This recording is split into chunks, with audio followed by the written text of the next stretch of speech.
Sabi mga kababayan ni Congressman Romeo Acop sa pagpapatuloy ng Quadcom hearing kahapon, nabodolan niya tayo. He is referring to the war on drugs ng previous administration na lumalabas niya.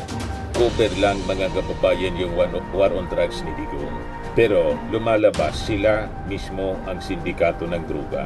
Ayan ba yung sabi niya? Sabi diyan, nabodol tayo, Digong-led crime syndicate na booking sa Quadcom. Ladies and gentlemen, the Quadcom has started to uncover a grand criminal enterprise. And it would seem at nagpapagang mga balita at pagtalakay sa mga isyu ng lipunan. Bulsa! Opinyon, banat at paglalantad sa katotohanan. Bulsa! What you see is what you get. You decide. the center of it is former President Duterte. So sa investigasyon po ng Quadcom, lahat ng krimen na nangyayari sa ating bansa during the previous administration, lalo na po yung droga, yung nasa likod mismo yung dating Pangulong Digong. So lumalabas yung I hate drugs niya na laging sinasabi. Cover lang niya mga kababayan para hindi po halata. But before ko mga kababayan ibigay sa inyo yung full story ng balita niya, click subscribe muna dito sa ating YouTube channel and hit the notification bell para lagi po kayong updated sa mga kaganapan dito sa ating bansa. Like and share na rin po ninyo ng ating video. At wag na rin po ninyo na skip yung ating mga commercial ads para tuloy-tuloy lang ang pagunlad ng bagong Pilipinas. So, balikan natin mga kababayan yung ating kwento na talagang nakakapanindig balahibo na revelasyon na diskubre na ang cover mga kababayan sa investigasyon ng Quadcom. Yan si Acop mga kababayan.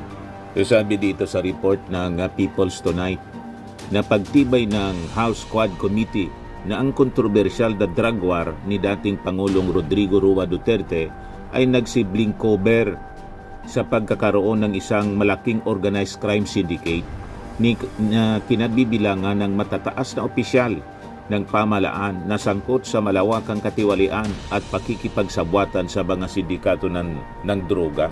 So wala tayong kamalay-malay mga kababayan na yung I hate drugs ni Digong at hanggang ngayon ginagamit yon. Pati si Bongo nang masangkot po dito, ang depensa niya, wag niya kayong maniwala kasi I hate drugs. Ganon. Cover lang mga kababayan palayo ng previous administration. So lumalabas, yung previous administration mga kababayan, sila mismo yung sindikato. Lumalabas mga kababayan, narco state na pala tayo dahil po sa pamamahala ni Digong sa ating bansa bilang Pangulo. Yan po ditong sabi ni Congressman Antipolo City 2nd District Representative Romeo Acop, Senior Vice Chairman ng Quadcom. So sabi dito sa balita, lumitaw sa initial findings ng Quadcom na si Duterte at ang kanyang malalapit na kaibigan ay nakinabang sa operasyon ng illegal na droga kung saan sila di umano tumabo ng bilyong pisong halaga. So sabi niya kahapon, mahirap po ang trabaho natin dito sa Quadcom kagabi pala kasi hanggang gabi. Umaga hanggang gabi po yung hearing. Mahirap po ang trabaho natin dito sa Quadcom. Walang gustong bumangga sa isang popular na dating presidente. Pero kami po, tulad niya, ay halal ng taong bayan, sabi ni Acop. Ayon pa sa kongresista na sa halip na pagsilbihan ang mamamayan ng tapat, inabuso ng mga tauhan ng Administrasyong Duterte ang kanilang kapangyarihan upang palakasin ang kanilang politikal at personal na influence sa pamamagitan ng pag-asik ng takot at pangamba sa mga kalaban nila sa politika.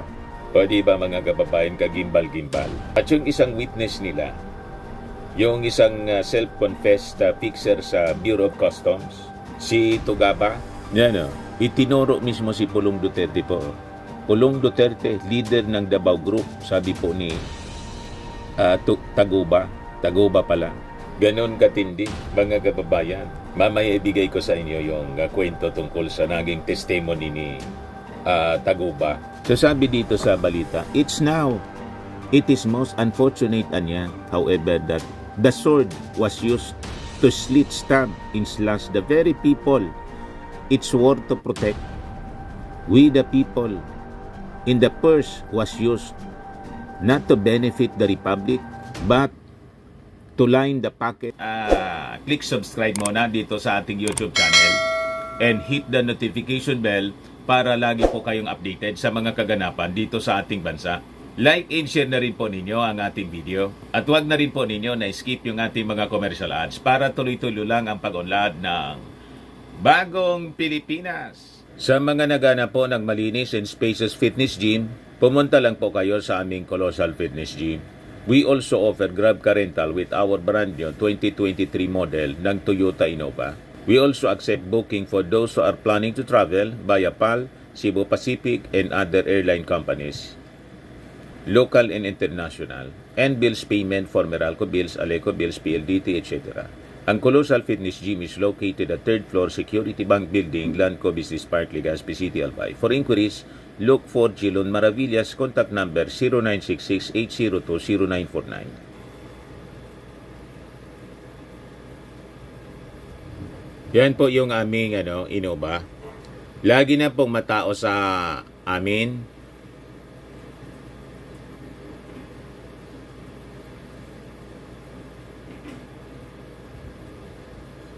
Yan po mga bagong clients namin. Napakaganda at colorful at napakalinis ng aming gym po. Pati mga foreigners po pumupunta sa amin, mga British tourist po sila dito sa Legazpi. Na-set up na rin po yung aming mga brand new gym equipment.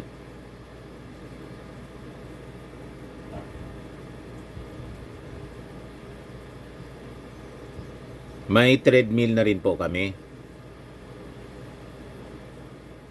Ito naman po yung bago naming product na binibenta online. Eye Glow Serum, whitening po siya. Tingnan ninyo yung epekto sa aking anak na architect before and now. Yung mga inquiries po ninyo, dumiretso na lang kayo sa kanyang Facebook account, Riz Maravillas. Ito naman po, Firmax Firming and Lifting Cream, pinapahid po sa mga pulses in affected area. Mainam po sa paninigas ng mga kasukasuan. Ito naman po, Automax Radiant Serum. Sa mukha naman yung application, anti-aging po siya. You will look 10 years younger than your age. Sa mga cancer patients naman po, baka lang gusto ninyo itong itry. Neng siya red mixed fruit drink. Hindi mo po siya gamot, food supplement siya. Kaya lang, gawa siya mga kababayan sa goji berry. Yung goji berry may anti-cancer properties. O ngayon, yung mga inquiries ninyo, dumiretso na lang kayo sa aming messenger sa Facebook para masagot namin agad. Ayos pa? Ayos na ayos niya, Mr. Maravilla. Of the few. Nilunod nila ang bayan natin ng droga at kumita dahil dito, sabi ni Ako. Pang-cover lang po yung I hate drugs. Yung droga pala, lumabas sa Quadcom investigation. Yung pamilya niya mismo, yung nagbibenta. So sabi dito sa report ng People's Tonight, kabilang sa mga idinawit na mga testigo na humarap sa Quadcom, si dating Intelligence Officer Colonel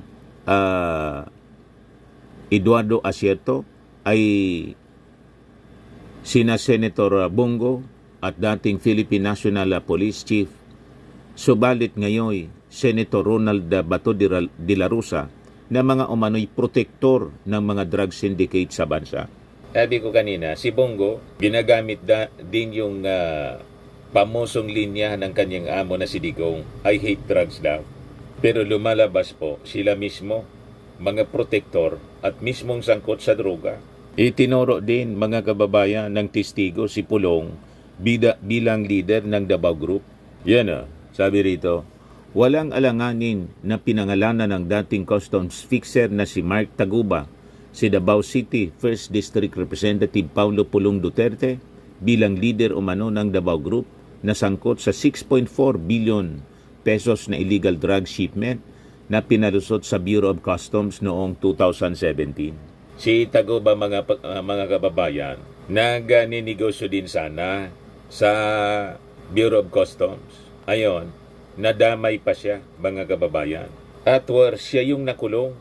So sabi rito, nang tanungin ni House Deputy Majority Leader Paulo Ortega V sa Quadcom, hearing ng Kamara nitong Huwebes, kung normal na napag-usapan ang pamumuno umano ni Pulong Duterte sa Davao Group, sumagot si Taguba, yes po, Your Honor. Yan yung tanong ni Ortega. Sino masasabi mo na head or leader ng Davao Group na to? So sabi ni Taguba, well, tingin ko po si Paulo Duterte. So nakakapanindig balahibo mga kababayan yung mga revelasyon kahapon hanggang kagabi sa Quadcom hearing. Isa pang witness ang nagturo kay Digong. Sabi dito sa report, Digong, Michael Yang, idinawit sa 2004 Domoy Shabulab raid. Yan yung sabi ni Jed Pilapilsi sa kanyang sinumpaang salaysay. Yan po si Jed Pilapilsi, siya yung nagsabi. So sabi dito, sa kanyang sinumpaang salaysay na isinumite sa pagdinig ng Quadcom, sinabi ni Jed Pilapilsi na ang pagkakadiskubre ng mga otoridad ng Shabulab sa Domoy ay natulong sa misteryong pagkawala ng kanyang mister na si Alan C. na itinuturong may-ari ng bodega kung saan natagpuan ang clandestine Shabu Laboratory at 300 million siguro, walang nailagay na 300 milyong halaga ng illegal na droga. So sabi niya, natuloy din ang police operation sa pagkakakulong ni Jed hanggang ito ay mahatulan ng habang buhay na pagkakabilanggo, sabi dito sa sa balita. Ikuininto rin ni Jed ang mga nakakaagimbal na insidente noong December 31, 2004 kung saan kinumpronta siya di umano ng nooy Davao City Mayor Rodrigo Duterte matapos mabuking ang Shabulab. So sabi po ni Jed, ako ay nagtaka at nagulat at dahil dito tinanong ko si Mayor Duterte kung mayroon po bang kasalanan ang asawa ko sa kanya. Inulit lang ni Mayor Duterte na basta galit na galit ako sa kanya. Anya. Yan mga kababayan yung sabi ng witness na si Jed Pilapilsi. Ito yung pagtatanong po ni Congressman Abante, Benny Abante. Taga saan po kayo? Taga Surigao del Sur po. Oo, yung mga Pilapil taga Surigao. Opo. Okay. Kasi mayroon akong mga kamag-anak na Pilapil sa Bicol. Oo. Sinabi nyo, nung December 31, 2004, ay tinawagan po kayo ng asawa nyo, si Alan C.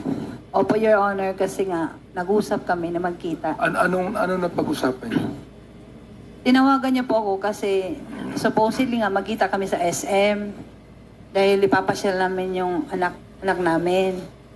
Nagkataon po na tulog siya nung mga 3 p.m.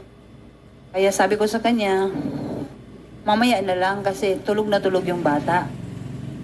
Kaya hinintay ko na magising yung anak namin. So siguro mga 5 p.m. Ilan po ang anak nyo? Isa lang po. Okay. Tapos nung 5 p.m. kaya Lalaki siya, lalaki.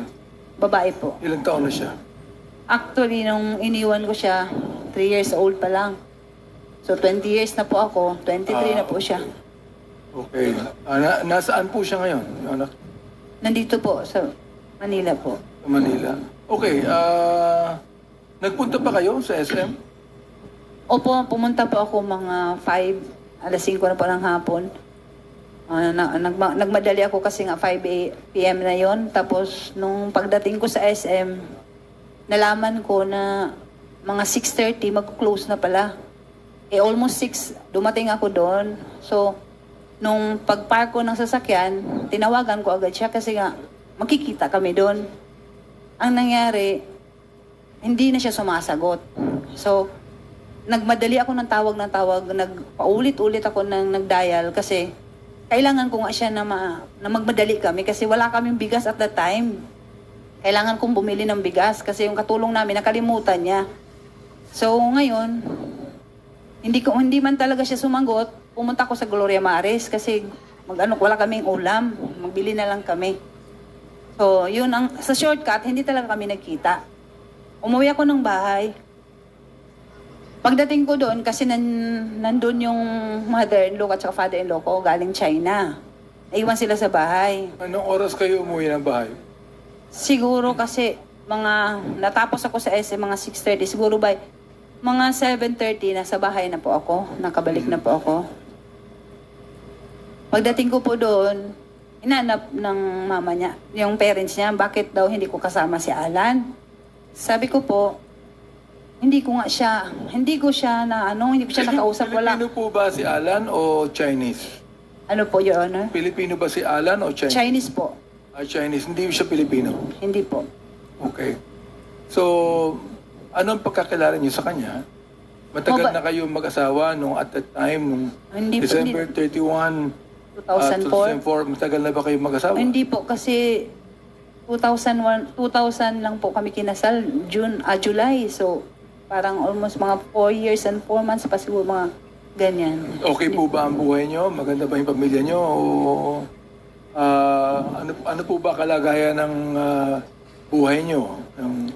Sawa ng Diyos, okay naman po kasi nga, businessman naman po siya. Maayos naman, kaya lang, ito nga ang realidad dahil na sinuway ko yung mother ko nung nag-asawa na ako. Naging battered wife ako. Opo, Ano ibig sabihin ng battered wife? nananakit po siya Si kasi... Alan C. Opo. Sinasaktan ka. Opo, Your Honor.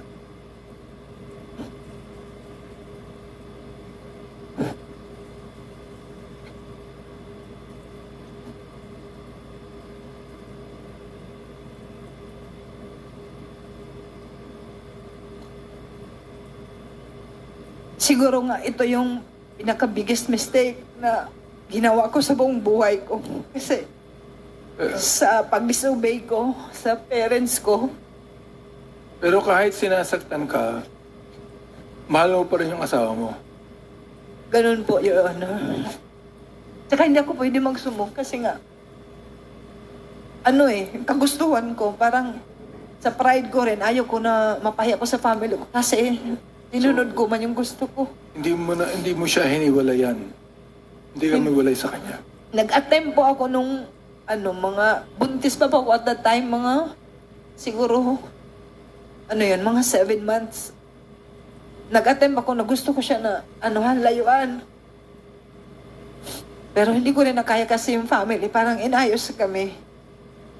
Bumalik din ako. So, anong ginagawa sa iyo ng asawa mo? Ibig sabihin ng battered wife, binubugbog ka ba niya o... Opo, yung may instance talaga na muntik ako namatay. Yung na-hospital ako sa Davao Doc. Yun ang na pinaka-worst.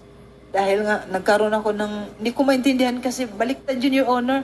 Yung itong floor nasa taas, yung sa taas hindi ako makakain tapos hindi ako makatayo. So parang natakot man siya. Pinadala niya ako sa ospital. Pinatingnan niya ako dun sa yung neurologist ba yun, parang yun. Tapos Yung ba'y ginagawa niya palagi o ilang beses niyang ginawa sa iyo mula nung madalas po, Your Honor. Ang nakakaalam po yung one time talaga kasi yung mother-in-law ko, minsan nagbakasyon na yun sa amin. Naka-witness siya nung sinasaktan ako. Yung mama niya talaga ang may alam. Napapagalitan naman siya pero siguro walang yung mama niya kasi mamagawa yung matanda. Ang nabanggit mo sa iyong sinumpaang salaysay, ng 9:30 ng gabi, ikaw ay pinuntahan ni Mayor Duterte. Opo, Your Honor. Kilala mo ba siya? Kilala ko siya as mayor nung time, at that time po na nangyari po ito. Kilala ka ba niya? Hindi ko po alam kung kilala niya ako kasi never po kami na... It's your first time na makita mo siya. Opo. Okay. So, ibig sabihin, magkaibigan yung Mayor Duterte at that time at si Alan C. Hindi ko po alam kung friends sila kasi hindi ko naman po nakita. Never ko po na nakita si Mayor Duterte at saka yung asawa ko. Hindi ko yan sila na... Ang sabi niya sa'yo, na galit siya sa asawa mo. Opo, nung pumunta siya, yan na. Kasi hinanap niya.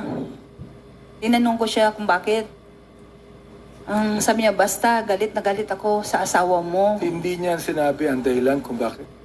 Hindi niya sinabi kasi nga, Kinulit ko nga siya, bakit po Mayor? Bakit may kasalanan po ba nagawa ang asawa ko? Bakit galit na galit? Kasi talagang galit siya, parang nanggigigil siya sa galit. Tapos sabi niya, Ibig sabihin, kung pinuntahan ka ni Mayor Duterte at that time, kilalang kilala nung Mayor Duterte at that time, ang asawa mo. hindi ko, Palagay ko, hindi kanya pupuntahan kung hindi mahalaga si Alan C. kay Mayor Duterte. Tama? hindi ko po masabi, Your Honor, kasi hindi ko naman alam kung magkakilala sila. Ang alam ko, Mayor siya, pero never ko nga talaga na nakita yan sila na or wala kong instance na nakita na Binanggit niya sa'yo na huwag kang lalabas ng bahay opo, at Your Honor. bibigyan ka ng security Opo, Your Honor. mula sa RMG, CIDG, pati Task Force Davao. Yun ang Opo. sabi. Nabigyan ka ba? Opo, Your Honor. Umalis si Mayor Duterte ilang minuto after na dumating siya. Ano yung again, Your Honor? Umalis siya sa bahay mo ilang minuto pagkatapos niya dumating. Dumating siya ng 9:30, umalis siya ng anong oras? Madali naman lang po yung pag-uusap namin kasi nagtanong lang siya.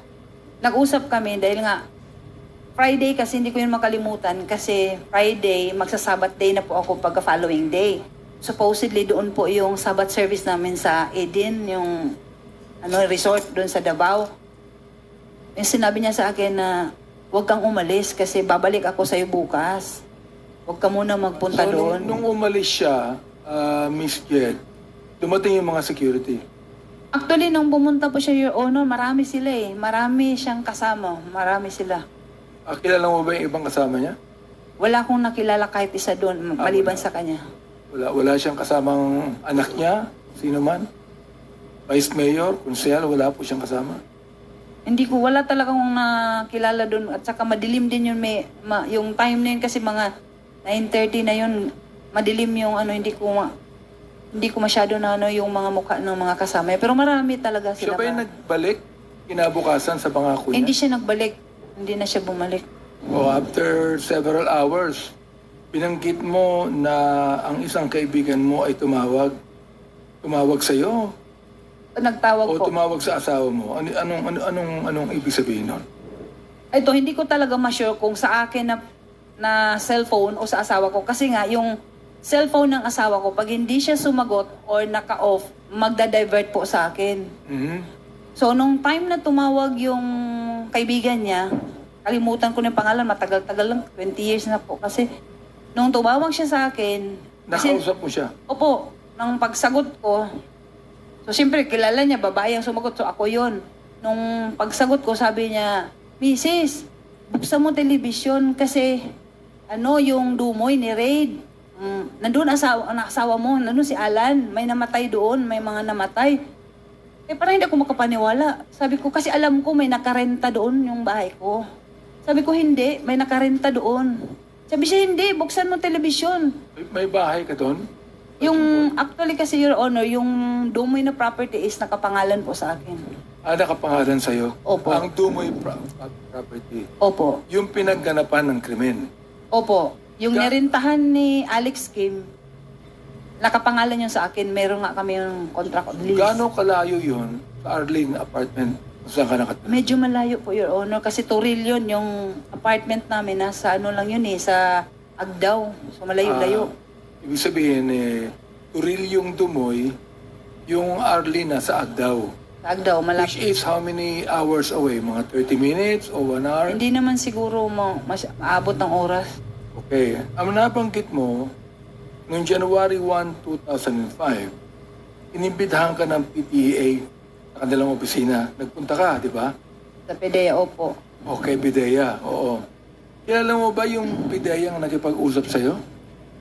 Hindi ko sila kilala nung una kasi wala akong kilala doon kahit isa sa kanila. Okay. Nakilala ko na lang sila nung may mga sila yung parang dito, mga sa pangalan. Kaya So, nakikita. sino po ang PIDEA na nakilala mong kumausap sa'yo? Na in-interview ka? Una yung si Monte de Ramos po. Sino po? Sino po? Monte de Ramos, namatay na po yun, Your Honor. Ang alam ko. Namatay na. Opo. Anong kinamatay niya? Base lang po sa sinabi sa akin kasi before po siya namatay, nagpunta pa yun ng jail. Ano, parang heart attack yata. Hindi ko talaga sure, pero Heart yun attack? lang. Opo, Oo. yun lang ang sinabi Hindi po sa siya namatay sa pakikipaglaban. Hindi ko talaga sure kung ano, pero ang sabi na ano daw siya, na heart attack. Sino pa ho ang nakausap mo niyo sa PIDEA? Yung si ano, nakilala ko na yun, si Val Carillo. Val Carillo. Opo. Ang kanyang apelido ay Carillo. Opo, Your Honor. Siya po ba'y buhay pa? Wala na talagang balita, Your Honor. 20 years na nga pong dumaan. Hindi ko na Okay. alam, hindi ko na nga kilala siguro kahit mga mukha nila. Hindi ko na Okay. matandaan. 20 years. Alright. Sino po itong si Alex Kim? Ano po, yan po yung nag-rent ng ano namin, yung bahay namin. Ano po ang kanyang relasyon kay Alan C? Actually, first time ko lang talaga na nakita si Alex Kim. Pinakalala sa akin ng asawa ko. Sabi niya, mag-rent nga daw kasi mag-open daw sila ng business. Yung sa Dumoy. So Yun. business partner po siya ni Alan. Hindi ko alam kung business partner sila. Pero ang sabi niya sa akin, mag-open ng business si Alex Kim. Yun ang sabi niya. Ito ba si Alex Kim ay Chinese din o Pilipino? Hindi ko maintindihan yung yung nationality niya, honestly. Kasi nga, marunong siya mag-Korean, marunong siya mag-Japanese, marunong siya mag-Chinese, marunong siya mag-Tagalog. Eh, hindi ko alam kung Korean, Chinese ba siya o ano. Kasi nagtaka nga ako, kaya nalaman ko, kasi nagyabang siya. Salita siya ng Korean, sabi ko, ay, parang matalino siya. Sabi ko, bakit ang dami niyang alam na mga languages? Marahil kaibigan din ito ng the then Mayor Duterte, si Alex Kim, correct? Hindi ko po alam, Mayor. Hindi ko po alam na si Mayor at saka siya magkaibigan. Kasi nakita ko lang po si Alex Kim nung pinakilala nga ni Ala, nung asawa ko, na magre-rent siya ng bahay. Ito namang si Hong Ming na may-ari ng DCLA Plaza. Ito po bang DCLA Plaza nasa Davao po. Davao Your- City mismo? Opo, Your Honor. At ang may-ari ay si Hong Ming. Opo, yun po ang pagkakilala ko sa kanya, Hong Ming. Kasi yun ang tawag ng asawa ko, Hong Ming. Eh. So ito Hong yung ano yung full name niya? Honestly, Your Honor, hindi ko kilala kung ano talagang pangalan niya. Kasi nga, pag yung asawa ko, sabi, magpunta tayo kay Hong Ming kasi nga may display area kami doon sa mga mattresses, yung foam. Hindi kaya itong si Hong Ming ay si Michael Yang din? Sapagkat si Michael Yang nagsasabing siya ang may-ari ng DCLA Plaza? Honestly, ito, Your Honor, pinakita sa akin yung picture kasi may sa akin na yung friend ko, sabi niya, alleged, yung asawa mo na ungkat na naman yung kaso nyo kasi yung si Michael Yang. Kilala mo si Michael Yang? Sabi ko, hindi ko kilala yan si Michael Yang. Sabi niya, yung may-ari ng DCLA. Sabi ko, ang pagkakilala ko sa may-ari ng DCLA, si Hong Ming, hindi ko kilala yung Michael Yang. Therefore, dahilan dun sa usapang yan, nakita mo ngayon na ang may-ari ng DCLA na Hong Ming ay si Michael Yang din. Nung nakita ko yung picture, opo, siya po yun. Meron pa kayong dalang picture ngayon ni Hong Ming o ni Wala. Michael Yang? Wala po akong picture sa kanya. Pero may pinakita ka sa akin kanina. Yung Pwede bang ipakita natin ang picture ng Michael Yang? Palagay ko, makikita mo kung sino siya. I-flash natin po ang picture ng Michael Yang.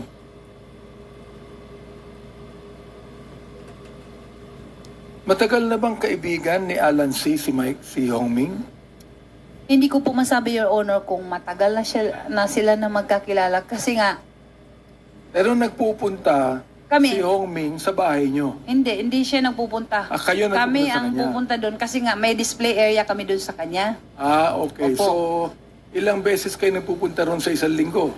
Hindi naman palagi, not frequent, but siguro sa mga isang buwan, minsan once or twice ganyan. Pero hindi ko siya masyado nakakausap kasi pag pupunta kami doon, sila nga ang nag-uusap. Dahil ako, di ba meron siya mga tinda, yung mga damit.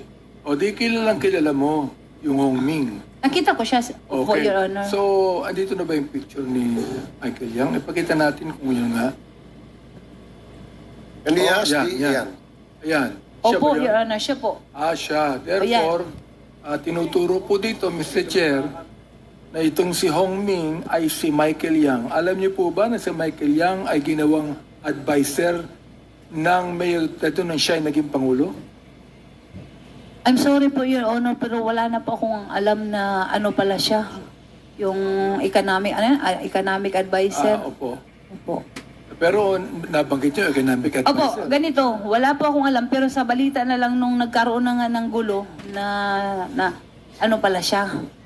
Kasi hindi ko man nakalain na pwede pala yung Chinese maging ganyan economic advisor. Kasi alam ko, pure Chinese siya. Sino po ang nagsabi sa inyo na drug lord ang asawa nyo? Yung mga pideya po. Pidea mismo. Opo. Ang nagsabing drug lord ang asawa ninyo. Opo. Pero hindi nila sinabi na itong si Michael Yang drug lord. Never po napag-usapan si Michael Yang nung time po na kinakausap ako ng mga pideya. Hindi ko po yan na rinig sa kanila yung pangalan ng Michael Yang.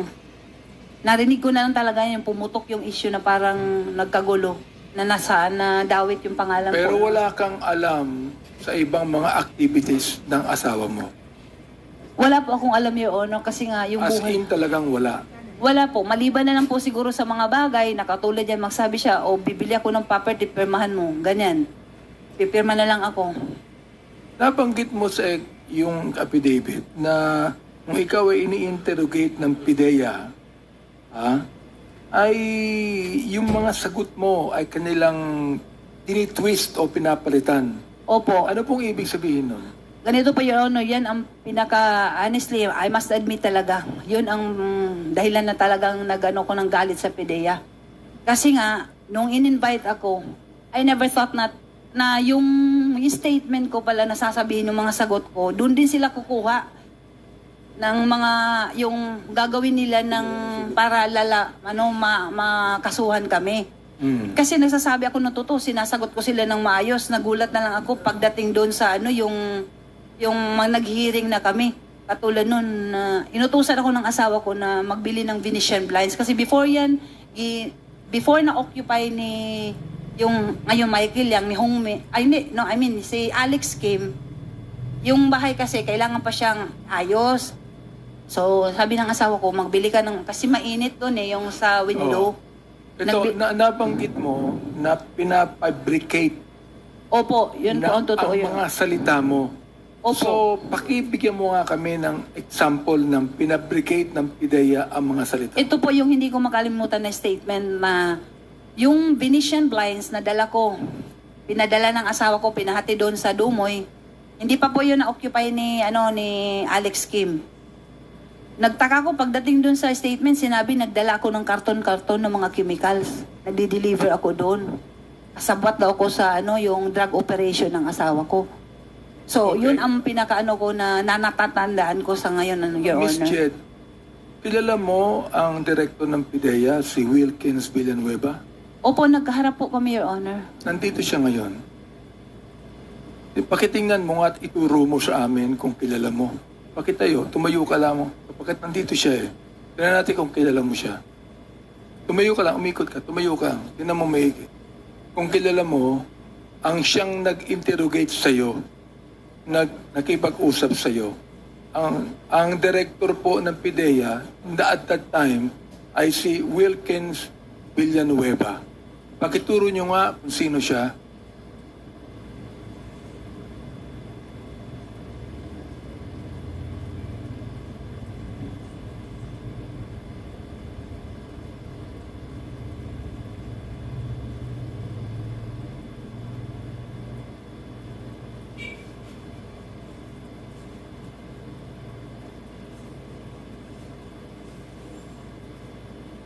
Kilala nyo na po siya?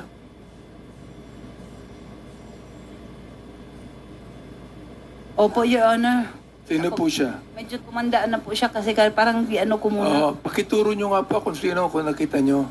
Medyo tumanda na nga siguro dahil Kasi pa... 20 nag-iba years na na yun eh. Opo, kasi Oo. parang medyo naalangan niya kung siya nga ba talaga. Director Wilkins, pwede po pang tumayo kayo sandali. Pakitayo nga, Miss Jed, ayan.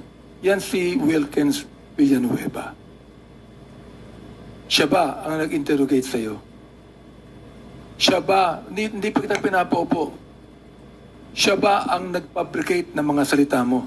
Hindi po, si si Sino? Monte de Ramos po. Monte de Ramos. Opo. Pero yung Monte de Ramos, kasama ni Wilkins at that time. Sa palagay ko po, kasi nasa office po kami ng PIDEA, tao niya po, kasi siya po yung ano. So doon. sila ang nagsabi na ikaw ay nagdala ng mga karton-karton na mga chemical sa Dumoy. Opo, Your Honor. Oh, Mr. Wilkins, are you agreeing to what Ms. Jed said? No, Your Honor. No, you're not. Oo. Alam mo, nung inausap ka rin namin noon panay ang mo Mahilig ka sa no? Dapat ang pangalan mo yung pangalan nung kalaban ni James Bond, si Dr. No. Mahilig ka sa no So nagkasabi ka ng totoo at nag-isinungaling si Miss Jed. Is that what you're saying? Mr. Chair, ang investigador ko noon Is ay that si... what you're saying? Mr. Chair, can you please Will you repeat please the question? answer me directly? Answer me directly. Mr. Chair, can you please repeat the question, Mr. Chair? Ano ba yung question ko? 1 minute suspension. Na-blood si Benny Abandi po. Alam ko na. Balik na. Talagang tumatanda na tayo no? Ang tanong ko, is that what you're saying? So, please explain. Thank you, Mr. Chair. Mr. Chair, si Monte de Ramos was my investigator. So, ang sabi ni Jed Pilapil, dinala siya sa PIDEA. Tinanong si Jed Pilapil kung kasama ako doon na nagtatanong. Hindi siya sigurado, Mr. Chair, pero she presumed na naandun ako dahil nasa opisina ako. While in fact, wala naman siyang knowledge na naandun ako actual doon sa nag-i-investigate si Monte de Ramos, Mr. Chair. Tama ba yun, Miss Jed? Your Honor, pwede po i-correct ko lang po yung statement. Kasi ganito, di ba tinanong niyo po ako kung si Wilkins Villanueva po ba yung nagtanong sa akin. Sabi ko po sa inyo, hindi po siya, si Monte de Ramos, yung tao niya, ang nagtanong sa akin. Pero never ako na nagsabi na yung ano ba yung sinabi niya kanina, parang mali Kasi ang sinabi ko po, si Monte de Ramos, tinanong mo ako ulit na ano yung... Kasama niya. Kasama ba niya? Oo. Sabi ko, probably kasi tao niya. Pero wala siya nung time na nag-investigate si Monte de Ramos. Wala siya. Wala siya. Paano mo siya nakilala? Kasi actually isa siya sa mga sa akin po, nag-interrogate. Aha. Sino po ang nagkaso sa inyo? Ang PIDEA? Hindi ko po alam pero sila po ngayon nag-file ng case sa amin. Sila ang nag-file ng case sa inyo. Opo, kasi Ano po ang ebidensyang ipinakita sa inyo? actually, Your Sa Honor, korte? hindi ko po alam kung ano po kasi nga Sapagkat na-convict ka, di ba? Convicted yun ang ka. actually, ayoko na nga sana itong balikan, Your Honor, 20 years ago. Medyo masakit na I was able to forgive sa PIDEA. Kasi parang kung ano man yung ginawa ng asawa ko, kasi nasira yung buhay ko at saka yung anak ko. I've learned to forgive kahit si Sir Wilkins. Ayoko na sanang balikan to. Sa totoo lang kasi masakit yung ginawa nila.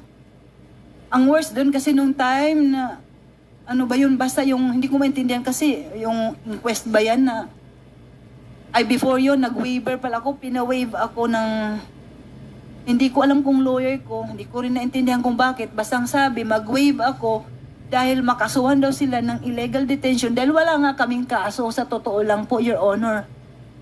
O dahil sa takot ko po, dahil sabi ng lawyer ko, hindi ko daw alam po kung ano yung katotohanan dito. Baka daw madamay ako dito. Sabi niya, magpirma ka na lang ng waiver for safekeeping. Yun ang naintindihan ko. Pero Sabi hindi. ng lawyer mo. Opo. Sino po ang lawyer niyo nang sabi niyan? At that time po, si Attorney Zulueta po. Ano po siya? Saan siya nag-law lawyer? Parang dito. Private lawyer po siya? Opo, Your Honor. Okay. Tapos So noon, bakit niya nasabi na pumirma na lang kayo ng waiver? siguro Your Honor, dahil din wala talaga akong alam sa mga ganito. Dahil first time, sa life ko, sa family ko, wala akong mga kaalam-alam na mga ganyan. Siguro lang, takot din ako at the time kasi nga, sabi niya, wala daw akong alam sa mga katotohanan for safety. Actually, napilitan ako, pumirma ako ng waiver para hindi sila makasuhan ng PIDEA ng illegal detention. So, Mr. Director Wilken, can you please explain that to us? Inyong kinasuhan si Miss Jed, na-convict po siya at nakakulong ng 20 years. Narinig po ninyo, ang buhay niya ay nasira at wala siyang involvement sa operasyon ng kanyang asawa at pinabricate ng PIDEA ang kanyang mga sinasabi. Ano po masasabi niyo doon? Mr. Chair, 3 months yung surveillance and casing operations ng PIDEA. Si Jed Pilapelsi, siya yung namimili ng mga equipment, freezer, water circulating vacuum pump. Siya yung nagdadala dun sa Dumoy Clandestine Laboratory, Mr. Chair. And then, during the time na doon sa korte, dininay ni Jed Pilapil, nakilala niya si Alex Kim. Mantalang merong mga footages kami na nag-uusap sila ni Alex Kim on a dinner. Mr. Chair, the case has already, she was convicted in court and she was upheld by the Supreme Court. Itong kaso niya, Mr. Chair. So, for 3 months, imposible hindi alam ni Jed at ni Jong Pilapil na involved siya dun sa pag-set up ng laboratory sa Dumoy. That's impossible, Mr. Chair. Ano po masasabi niyo ron, Miss Jed? Sabi ko nga po, Your Honor, napatawad ko na po sila. Mahirap na po makipagtalo kay, sorry po, Mr. Villanueva, pero pinaglaban nga namin, kung pwede nga lang siguro, sa Honorable Court na to, ito sa Quadcom, pwede nyo naman po mabasa yung lahat ng ano, kasi yung sinasabi ni Sir Villanueva, na dininay ko si Alex Kim, never po na nag-deny ako sa kanya dahil nga siya yung lessee ng property ko. At nakarecord yan sa court na kami ay may contract of lease. Paano ko sabihin, hindi ko siya kilala? Nagpirmahan kami. Matagal na kasi yung kaya palagay ko, wala na yung mga records. Ano po? Ayan mga kababayan ng mainit na Quadcom investigation. O ngayon, doon tayo sa statement mga kababayan ni Akop. Nasabi niya nabudol tayo. Si Digong daw mismo mga kababayan ang nangunguna ng crime syndicate. Ito siya mga kababayan, pakinggan natin. So, pagtiyagaan nyo na po ako. Magandang gabi po sa inyo lahat. Mula po sa opening ng pangalawang yugto o Season 2, kumbaga, ng ating mga pagtatalakay dito sa Quadcom, ay narinig po natin ng mga statements given to us by our resource persons, Mr. Taguba, Mr. Guban, and Mr. Asierto. Atin din pong nasilip ang affidavit ni Mr. Las Cañas na ngayon ay witness na sa International Criminal Court. Kaya naman po, siya ay naka-embargo at hindi humarap dito sa atin sa Quadcom. Each of these individuals all carried with them intimate knowledge of the inner workings of the drug trade in the Philippines. At ano po ang similarity nila? Lahat po sila ay nagsalita at nagsiwalat ng ibang version ng war on drugs at nagdawit ng mga pangalan. At dahil dito, lahat sila ay nagdusa and they earned the ire of then former President Rodrigo Roa Duterte.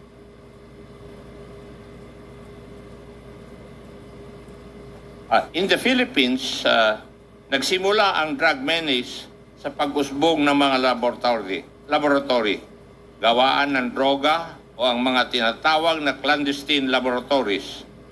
Eventually po, narinig natin na ito ay napalitan ng business model ng pag-angkat or importation ng droga sa bansa. Malakas ang business of drug importation sa Pilipinas. Ang isa sa mga kadahilanan nito ay ang mga importer ng illegal drugs were able to skillfully exploit cracks sa ating sistema para makapasok ang droga sa ating bansa. Ang tanong, bakit parang kabisado ng mga importers na ito ang mga vulnerabilities sa ating port security. Simple lang pala ang sagot. Dahil may protection, dahil may connection. For now, I will let these headlines shown here speak for itself. Narinig po natin ng paulit-ulit at nakondisyon na rin po ang ating mga utak na galit si former President Duterte sa droga. Sabi nga po niya sa ating law enforcement, pag may sangkot sa droga, kill, kill, kill. Ngunit the link between former President Duterte and drugs begins with the testimony of two resource persons before this committee, Mr. Mark Taguba and Mr. Jimmy Guban. Ito po ang tale of two shipments, istorya ng dalawang shipment. Dalawang shipments kung saan sumabit si Mr. Taguba at Mr. Guban ay nangyari noong taong 2017 to 2018. Yan din po ang taon ng height of the war on drugs ni former President Duterte. Kapansin-pansin na kahit magkaibang shipment at ibang transaksyon ang pinag-uusapan, ang detalye ng dalawang kwentong ito ay pareho. Pareho pong bilyon-bilyon ang halaga ng syabong ipinasok. 6.4 billion in 2017 at 3.4 billion in 2018 na pareho pong nakatago sa mga gamit industrial. Metal cylinders in 2017 and magnetic lifters in 2018. Parehong pumasok sa Manila International Container Port at parehong dawit ang mga pangalan ni Honorable Paulo Duterte, Attorney Mans Carpio, and Michael Yang, anak, son-in-law, economic advisor at malapit na kaibigan ni former President Duterte. Nag-testify rin si Mr. Taguba na si Pulong o si Mans ang nagbibigay ng go signal para sa mga special containers. In short, these shipments do not go out without the go-ahead of Pulong or Mans, di umano. They allegedly control these shipments. Ito po ang mundo na napasukan ni Mr. Taguba gaya ng sinabi niya sa atin dahil gusto lang niyang magnegosyo. Kung gusto mo madali, lumapit ka sa Davao Boys. Yun po ang turo sa kanya. Yan po ang ginawa ni Mr. Taguba. Lumapit siya sa powers that be.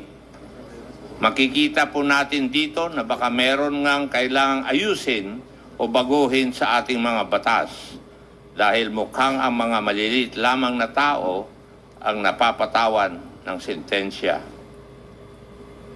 Ayon naman kay Mr. Guban, ang may-ari ng shipment sa kanyang kwento o ang shipment noong 2018 ay sina Mans Carpio, Pulong Duterte at Michael Yang. Naulit na naman ang mga pangalan na nabanggit ni Mr. Taguba. Ayon kay Mr. Guban, hindi niya pinangalanan ang tatlong ito sa pagdinig dati sa Senado dahil sa banta sa kanyang buhay at sa kanyang pamilya. Sino ba naman ang hindi matatakot? At dahil iba ang pinangalanan niya sa Senado, siya ay sinabit sa kaso at ngayon ay nananatiling nasa kulungan. Paano po ito nakakalusot? It's a crack in our system, a crack in the Bureau of Customs, ang TARA system. Simple lang po yung TARA system. It's grease money, lagay, given to the officials of the Bureau of Customs, among others, to push them into a more simple assessment of inbound goods. Halimbawa, aabutan ng 1 million pesos para hindi na ma-x-ray or buksan ng container na papasok. According to the tale of two shipments na nabuo sa testimonya ni na Mr. Taguba and Mr. Guban, ito po ang estilo ng mga illegal drug importers. Magbabayad ng pera sa mga opisyal ng BOC para mabilis na makalusot ang kanilang mga shipments. Oo nga naman, di ba? Paano madidetect ang isang shipment of suspected dangerous drugs kung simple assessment lang, walang x-ray or kahit anong form of physical examination? Ang mga nasangkot na pangalan sa ating tale of two shipments ay dapat palang matagal nang iniimbestigahan.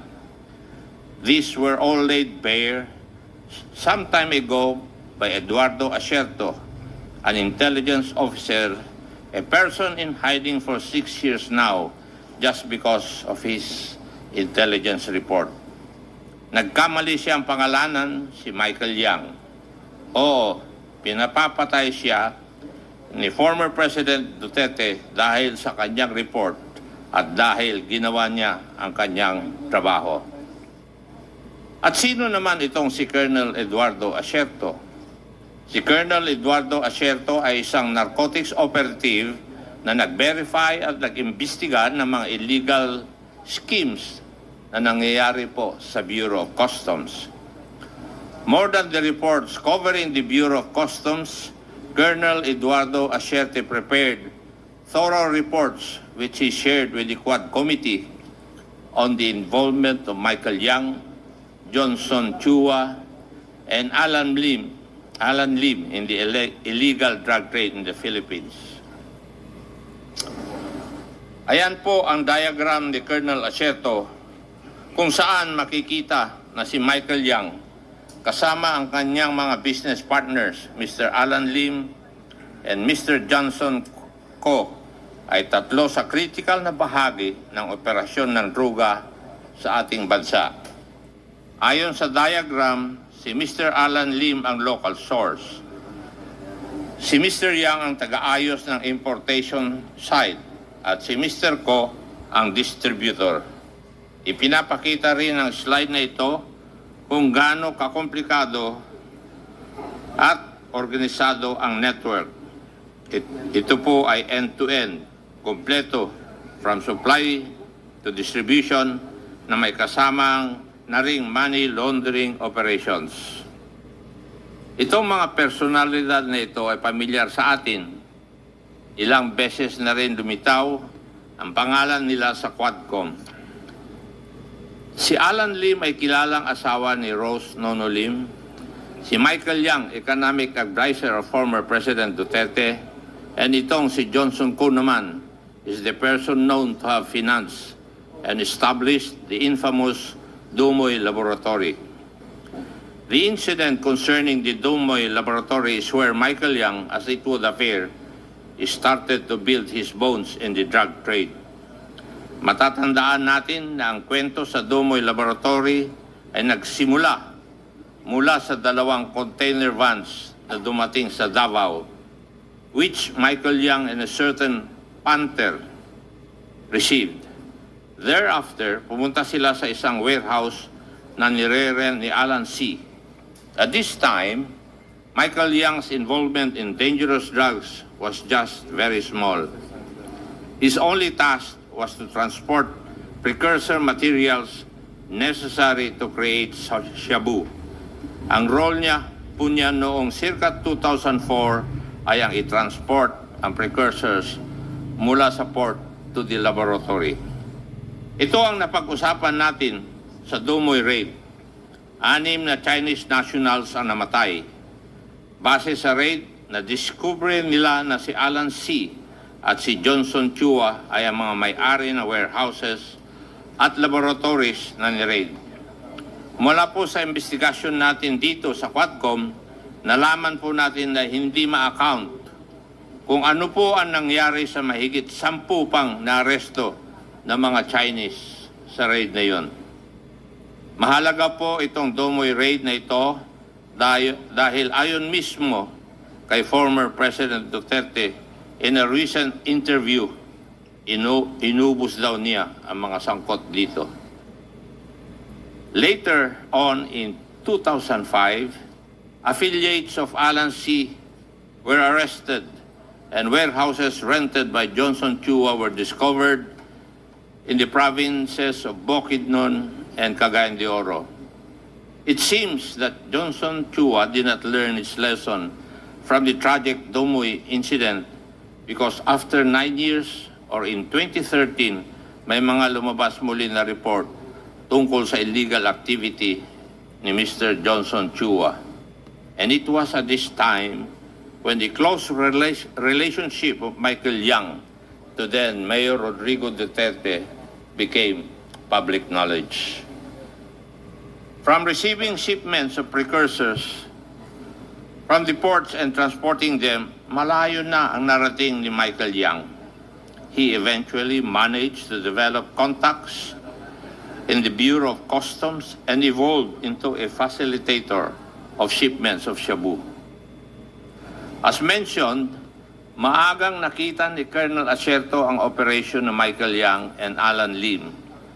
In fact, nireport niya ang mga findings na ito sa ilang matataas na opisyal ng gobyerno, including the then PNP chief and even to Malacanang. Ang malungkot po dito, walang nangyari sa mga reports na ito, na baon sa limot hanggang naungkat muli dito sa Quad Committee. Bakit kaya ganon at parang hindi nilang pinansin ang isang report tungkol sa isang malaking drug lord?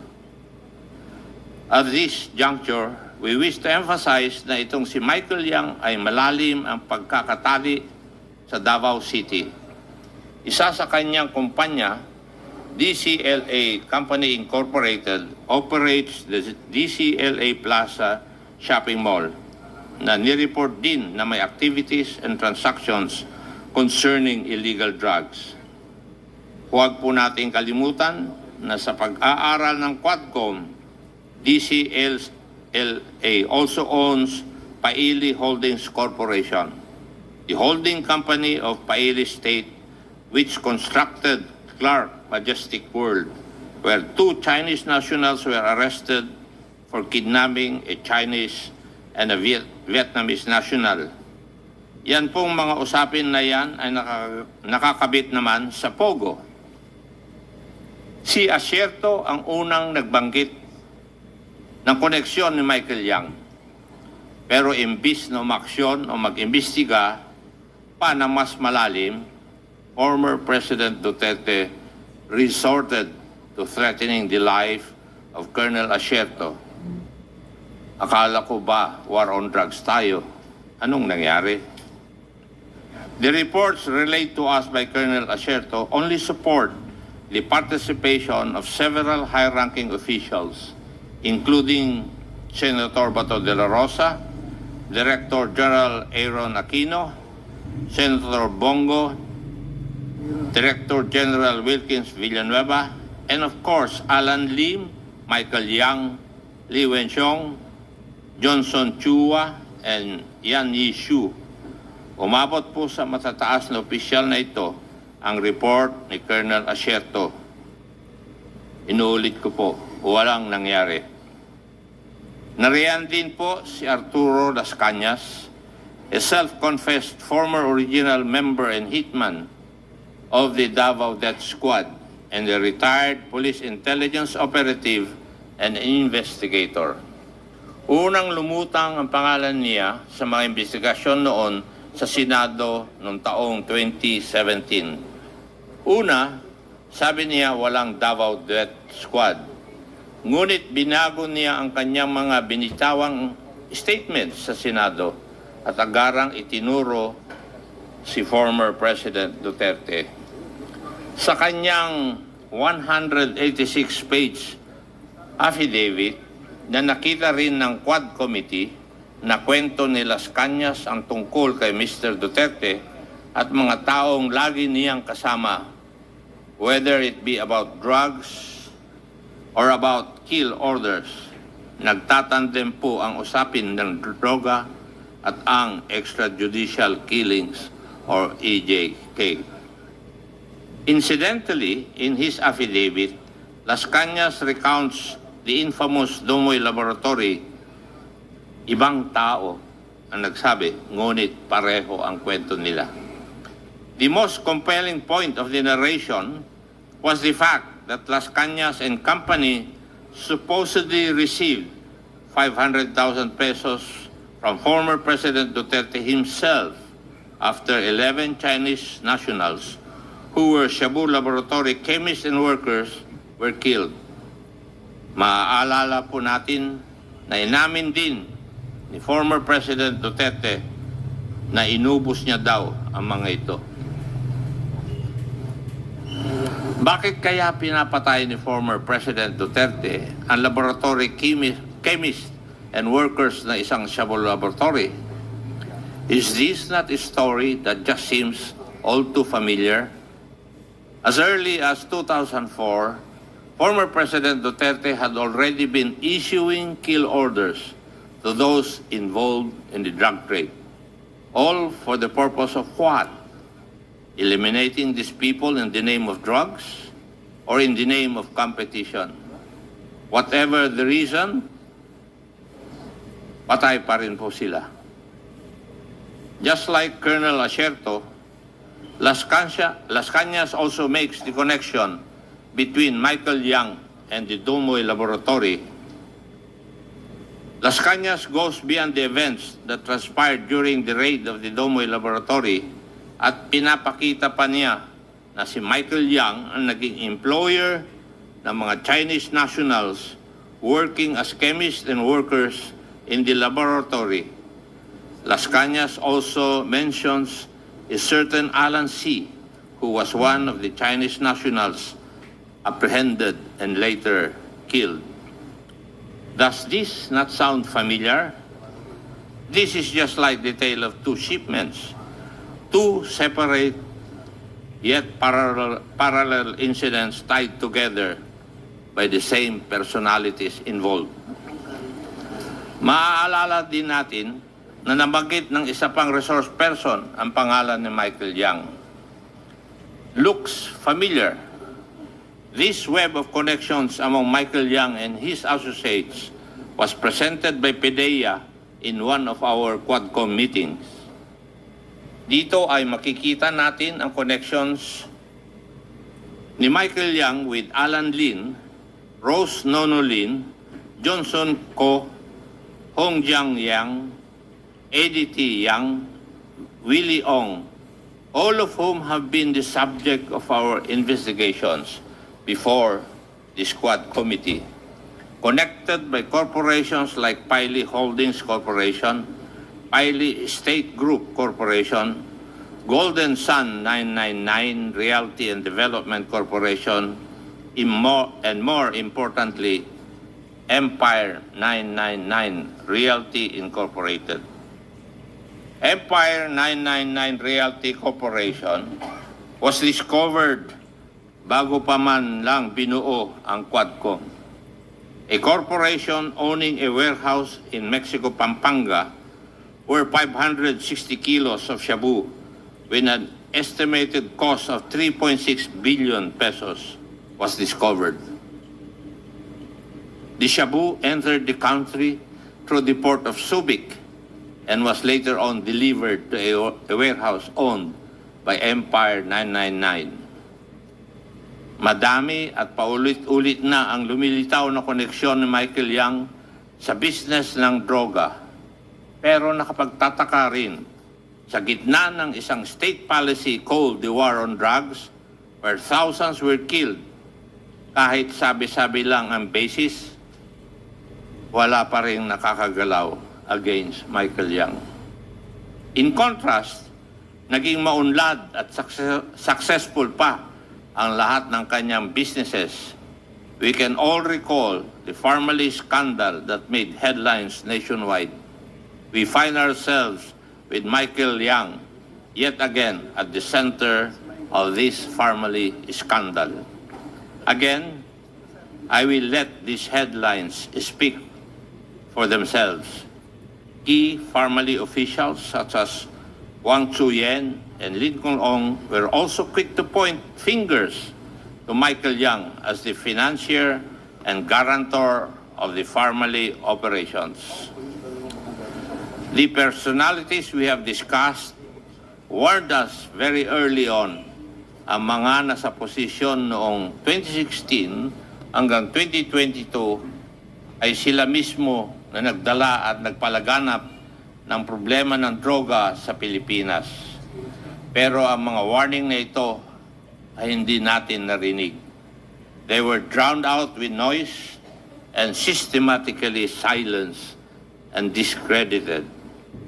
Colonel Asierto, for instance, categorically named former President Duterte, Bongo, and Bato de la Rosa as integral personalities in protecting the illegal drugs network in the Philippines. Worse, they serve as key figures in ensuring that large volumes of illegal drugs slip right through our borders. Asan ngayon si Colonel Asierto? Nagtatago dahil gusto siyang patayin ng ating former president. Incidentally, these are the people whose hands are on the purse and the sword of the Republic, and they have deftly used it.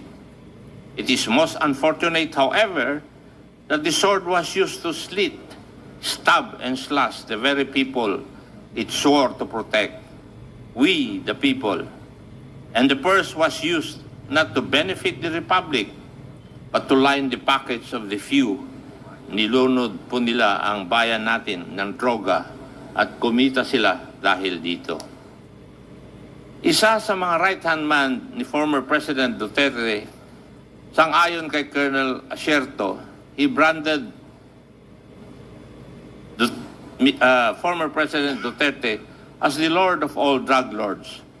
Napakasakit po dahil Pidigong won on the platform of a hardline stance against illegal drugs and criminality. Siya pala ang mukha ng illegal drugs at kriminalidad.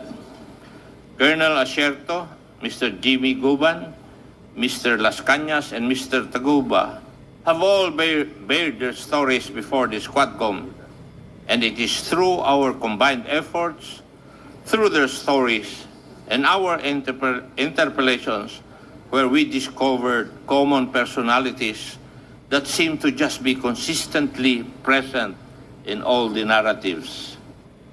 But what do we make of the war on drugs? Konting silip para sa ating mga kababayan. Mukhang ang war on drugs was a convenient way to eliminate competition in the drug trade. More specifically, the local manufacturers.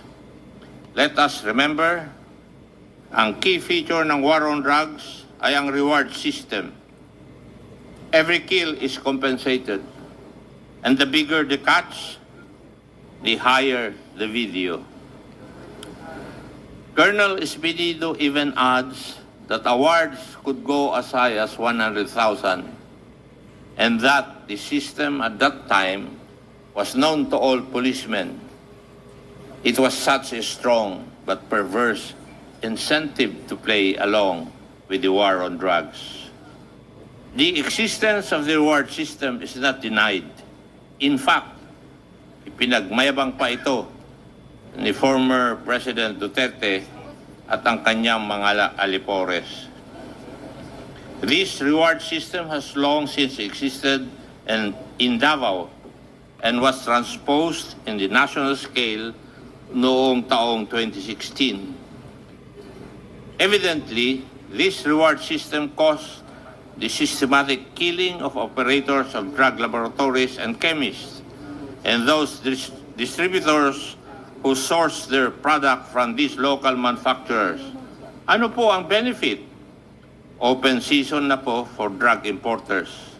Ang masama, isa itong naging ugat ng extrajudicial killing. Huwag po nating kalilimutan na napakarami ang namatay sa war on drugs. 30,000 ayon po sa datos. Narinig po natin ang mga pamilya ng mga naging biktima ng war on drugs. Marami sa kanila, ayon kay former President Duterte, ay collateral damages. Shit happens, ayon kay Senator Bato de la Rosa. Ladies and gentlemen, the Quad Committee has started to uncover a grand criminal enterprise, and it would seem that at the center of it is the former president. Napakasakit po nito dahil tayo pong lahat ay nabudol. Mahirap po ang trabaho natin dito sa Quadcom. Walang gustong pumalag sa sistema. Walang gustong bumangga sa isang popular na dating presidente. Pero kami po, tulad niya ay halal ng taong bayan. Kaya ipagpapatuloy po natin ang ating inquiry at sisiguraduhin po naming ayusin ang ating mga batas upang masiguro na hindi na mauulit ang mga kaganapang ating natuklasan.